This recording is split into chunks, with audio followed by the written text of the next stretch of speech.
Ladies, gentlemen, and others, I hope you're hungry because we have some RWBY Volume 9 crumbs to talk about for today. Also, it's been a really long time since I've discussed anything of relevance when it comes to RWBY on the channel over the last few weeks, so this is going to be my collective thoughts of everything regarding RWBY Volume 9, the brand new RWBY Ice Queendom anime series that's coming out this summer, as well as the video game that most of you guys probably forgot that's also coming out this year, being RWBY Aerofell. All of these are scheduled to release at some point this year, 2022. Most likely we're going to get information on all three of these things during RTX 2022 later this summer. So the full image that you guys are seeing now is that of the island tree from RWBY Volume 9, featuring Ruby Rose in the shot as well. And I think it's kind of ridiculous that this tree probably has the second most amount of screen time so far regarding Volume 9 outside of Ruby Rose, right? The end of the Volume 8 final end credit scene, the Volume 9 sneak peek, and now this image here, which is kind of crazy. It almost seems like the tree is going to be its own character by the time we get the volume. But yeah, so again, this image was released earlier today by the official RWBY Twitter account, and the tweet in question reads, "Feeling lost? RWBY Volume 9 news is on the horizon at RTX Austin." So for those of you guys who don't know, RTX is taking place this year during 4th of July weekend in July in Austin, Texas. So this is going to be the first in-person RTX convention in 3 years. The last one that they did was in 2019, and that was prior to, you know, everything regarding social distancing, COVID, quarantining,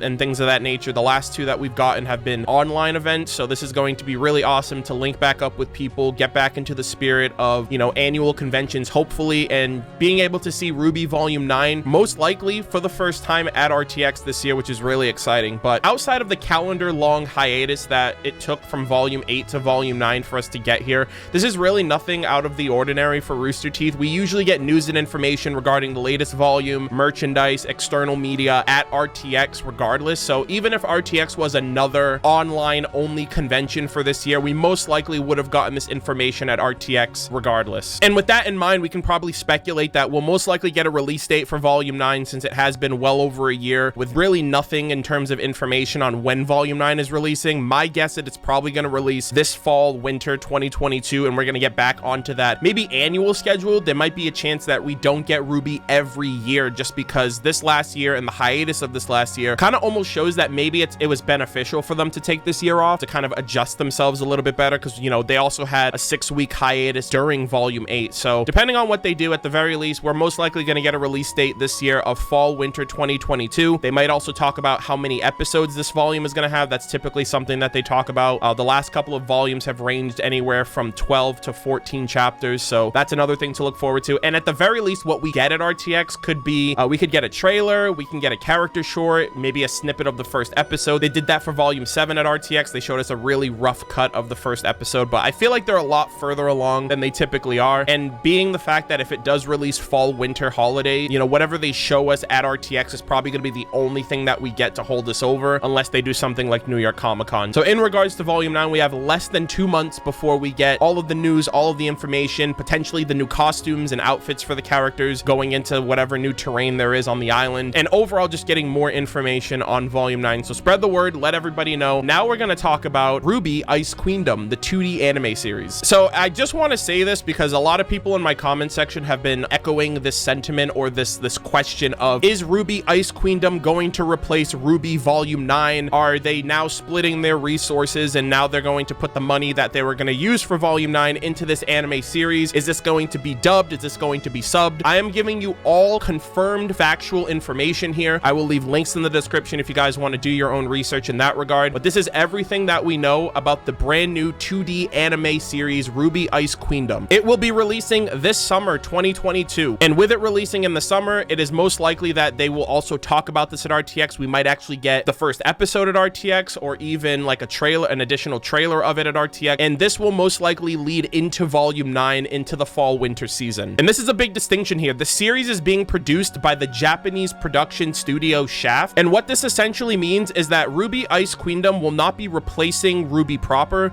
These are going to be two separate productions. So the Japanese studio in Japan is going to be handling the 2D anime adaptation of RWBY in the form of Ice Queendom, whereas the English production of RWBY Volumes 8, 9, 10, etc. is going to be handled by Rooster Teeth Production. So resources aren't being split. If anything, the Japanese studio is communicating with Rooster Teeth to make sure that they remain faithful to whatever it is that they're trying to do with this new series. Episodes for RWBY Ice Queendom will run for traditional anime anime length, so that essentially means we're going to be getting 22-minute episodes for every episode that we get. It's still unconfirmed how many episodes there are. However, we do know that the first 2 episodes of Ice Queendom will be recapping the events of Volume 1 and Volume 2. So with 2 episodes giving us a combined total of 44 minutes, and Volume 1 and 2 typically being like collectively 2.5 hours long, it seems like they're going to spend the first 2 episodes giving us a lot of the character introductions that the first 2 volumes did, alongside other things that really didn't center or focus much on the plot being forwarded. Like realistically, the plot didn't forward for RWBY until I would say Volume 3. So it seems like they're trying to get the recapping out of the way because they do want to focus on all of the new content that this series is going to bring forth. And what that essentially means is, based on the trailer and the events that we got from the trailer, right? We saw events of the red, white, black, and yellow trailers. We saw the Dust Shop robbery. We saw the Emerald Forest initiation, the Nevermore Grim fight, and Team RWBY being formed during the initial reveal trailer of the series. So that basically means that based on the trailer of this show, the events will be diverging following Volume 2, which seemingly means that the Vital Festival tournament might never happen. So with that, there's a lot of domino effects because, for example, Pyrrha Nikos is alive in this series, which means that she never dies at the end of Volume 3 from the Vital Festival tournament. Does that mean Torchwick is alive still? Does that mean Oscar is never going to be a thing, because that means Ozpin and Cinder would have never had the fight for him to die to be reincarnated in Oscar for Volume 4? And that just essentially means, and it has been confirmed, that we're having new adventures, new settings, new characters, new Grimm, and, you know, something that everyone's really excited about, brand new outfits that seem to be very winter focused. And because the show is called RWBY Ice Queendom, it is going to be very Weiss and Atlas focused, which I think is very apropos considering how Atlas is now at the bottom of the ocean in RWBY proper. So essentially we're gonna maybe get more of the Atlas setting outside of what we saw for Volumes 7 and 8, which is really nice. Now, the last bit of information, and this is really nitty gritty and the details that a lot of people should know about. This series is going to be simulcasted the same day it airs on Japanese television, and that is going to be both on the Crunchyroll platform as well as the Rooster Teeth website for first members. The series is also confirmed to have both English and Japanese voice acting, with the voice actors of the original RWBY series reprising their roles. So for example, Lindsay, Kara, Barbara, and Aaron are going to be reprising their roles for Team RWBY characters, similar to the Japanese voice actresses and actors who did that for the RWBY dub in Japan. And of course, this is within reason. We know that certain people are no longer with the company, so for characters like Glinda Goodwitch, Bartholomew Uplek, Professor Port, etc., those are kind of up in the air if they'll even be featured, depending on what they decide to do with the series. So please, please, please spread the word on this video more than anything for people who are uninformed, who don't really have all the information, because these are the questions that a lot of people have been asking me over the last few weeks, and I've been struggling to find a way to make a video on this. But with all the RWBY Volume 9 stuff we're getting today, I felt like making this jumbo-packed RWBY news video to kind of keep everybody informed. And speaking of which, let's talk about that game that everyone definitely remembers, being RWBY Aerofell. This game is also scheduled to release this year, 2022, so we're getting the RWBY 3D series, we're getting a brand new 2D anime series, and we're getting a 2D action platformer that will most likely, I think, would also release at some point in the summer, maybe the late summer. So I'm assuming we're gonna get Ice Queendom first, and then we're gonna get the RWBY game if it's still scheduled to come out this year, and then RWBY Volume 9 at the end of the year to kind of keep people held over for the entirety of 2022, which is awesome. The game is going to be released on last gen consoles being PS4, Xbox One, and Switch, current gen consoles being PS5, Xbox Series X, and also Steam for PC. The game is going to be digital only at launch, but eventually there will be a physical copy down the road. And just to kind of give you guys greater detail, it is a 2D action platformer based on the Metroidvania genre, so this emphasizes platforming, combat, and exploration. The game will also support 1 to 2 players at launch, with local and multiplayer online components. So basically you can play with your friends on couch co-op or online, which is great. And regarding the story of the game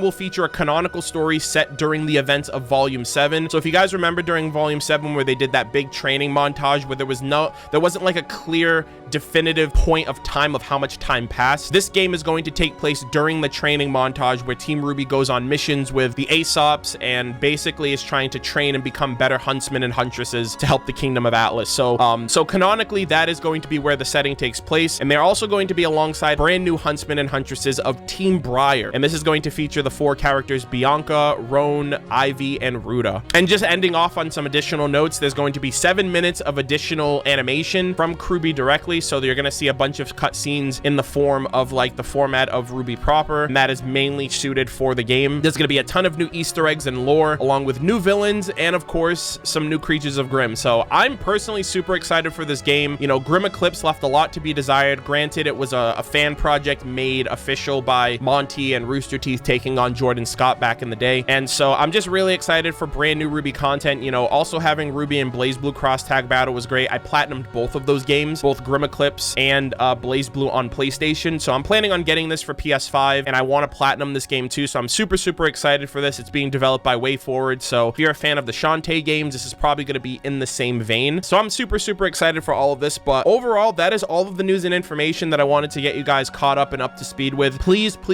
share this video with other people in the community, Discord, Reddit, Twitter, your mutuals, whatever the case might be, because a lot of people still don't know about all of this information regarding Volume 9, regarding RWBY Ice Queendom, the new anime series, even the video game a lot of people forgot about. So this is what I wanted to do more than anything, to just kind of inform people and get everyone caught up with all of the RWBY news and information up to this point. And we will most likely be getting a ton more of RWBY information later at RTX 2022 this year. I will be going in person, and so I'll be really excited to kind of just share more info when we get to that point. But thank you guys all so much for watching. Spread the word. I appreciate you guys. Thank you so much, and I will see you all in the next one. Take care.